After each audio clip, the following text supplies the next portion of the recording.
What are you guys doing here in the Festival of Books? Well, we're here from Make Way for Books, and we're involved in planning and running the stages, the entertainment and storytelling stage, and the activity tents in the children's area. And we've been coordinating the volunteers and getting people where they need to go, passing on information and that kind of thing. And having fun. Alright, so how can we get more information about you guys? You can check out our website, makewayforbooks.org. Or you can visit our booth number 9, right over there in the children's area. I'm Ben here at VOICESTV, and we're here to find out what, books that people hate that other people love. Hi, I'm Lori, and I hate The Unbearable Lightness of Being. Hey, I love that book. I thought it was boring and stupid. Hi, I'm Jaime Llamas from VOICESTV, and I'm going to ask, what's storytelling time?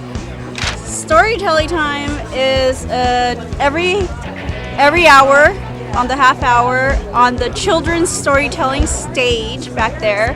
And it's local and also well-known authors that are reading their stories and books out loud to children. There's a large stage area, and some include puppets. For example, an hour ago they just had the story of the 3 little Jaulinas, and it's sort of the 3 Little Pigs story, and they had puppets and actors do all that neat stuff, so it's mainly for the kids. Hi, I'm Elizabeth, reporting live at the Tucson Book Festival. We're here at the Romance Writers of America novel. We were wondering if you could tell us a little about your organization. We'd love to. We are an organization of about 85 people here in Tucson. We're part of a national chapter of 10,000 people. We have with us today some of our cohorts from Desert Rose in Phoenix. My name is Vijaya Sharts, and I'm the president of the Desert Rose chapter of Romance Writers in Phoenix.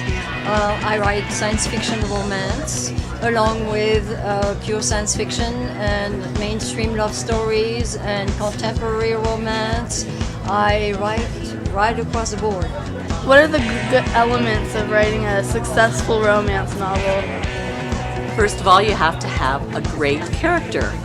A romance is defined as having a happy ending. We want our characters to end up being successfully in love. Whether they're married or not, it doesn't matter.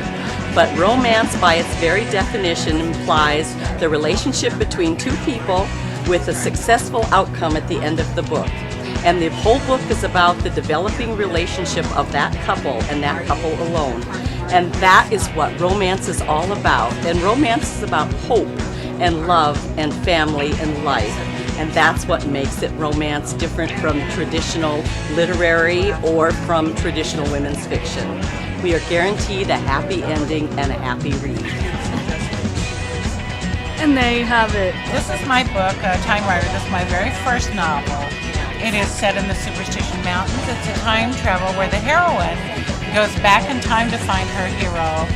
And 1880s Arizona, the time during the Indian Wars and the Gold Rush and lost treasure. I'm Vijaya Sharts, and this is my latest book. It's called Anasazi. It's based loosely on the disappearance of the Anasazi Indians 800 years ago. According to the legend, they were taken to the stars, so for the sake of this series, they were taken to the Pleiades system, and now they are coming back to claim the planet of their ancestors. Hi, I'm Betty McNicholas, and this is Farragut Square. It's my latest novel, and it's about a ballerina whose sister is kidnapped in Washington, D.C., and she gives up her tutu and her ballet shoes for a policeman's uniform and a 9mm Glick, and she goes in search of her sister, and you have to read it to find out what happens, but it has a nice ending and a nice romance. We're here with Elaine from Bookman's. Elaine, what's the booth about? Well, this is our youth booth for Bookman's. We're trying to encourage kids to read, do things like get creative. We've had a number of authors today, including kids author Susan Lowell. Just been a lot of fun seeing the kids listen to people read and just get together and have a lot of fun. Hi, I'm Elizabeth with Rebecca over here at the Worlds of Words booth. Rebecca, could you tell us about your book? Well, it's part of a collection of books, a language and culture kit that focuses on Korean culture and language and text that was put together by a person who specializes in literature, who is also from Korea, to make sure that the books are all culturally authentic. And she brings teachers in, or librarians, educators, into a workshop and discusses the language, the history, the culture of the people with the teacher, and then looks through all the books. And this is one of the books that they use. It was originally published in Korea in 1938. This is the Korean text, and you'll see that you've got the two languages side by side. The children are really fascinated by the difference in the alphabet. And this book is about this guy who's waiting at a trolley stop for his mom. Here he is, crawling up on the platform. And he spends the book just doing things, waiting for his mom, talking to the conductor who tells him to wait. And he waits, and he waits, and he waits. And he waits, and he waits, and he waits. He waits throughout the whole book. He just stands there patiently with his cold red nose. And it gets dark, and it snows. The snow turns into a blizzard, and then the book ends.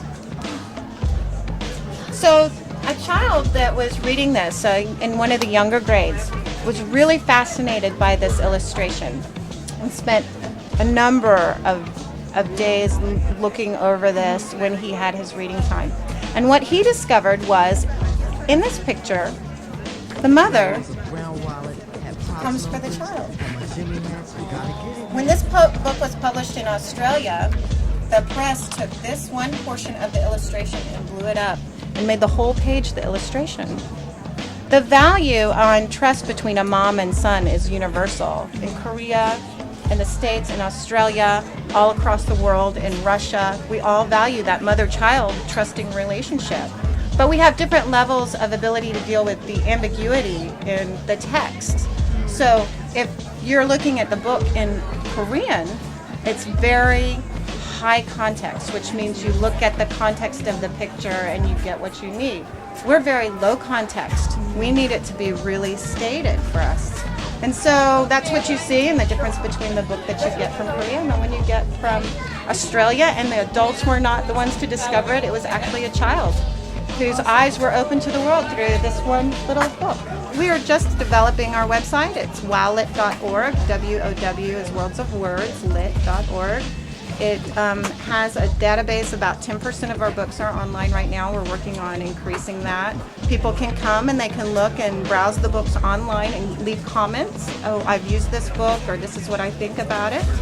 And later on this summer, we're going to have blogs and discussion forums for teachers, educators, people who just love books to come in and read them. What is this tree here about? Well, let me ask you, have you ever made a wish blowing out birthday candles? Yeah.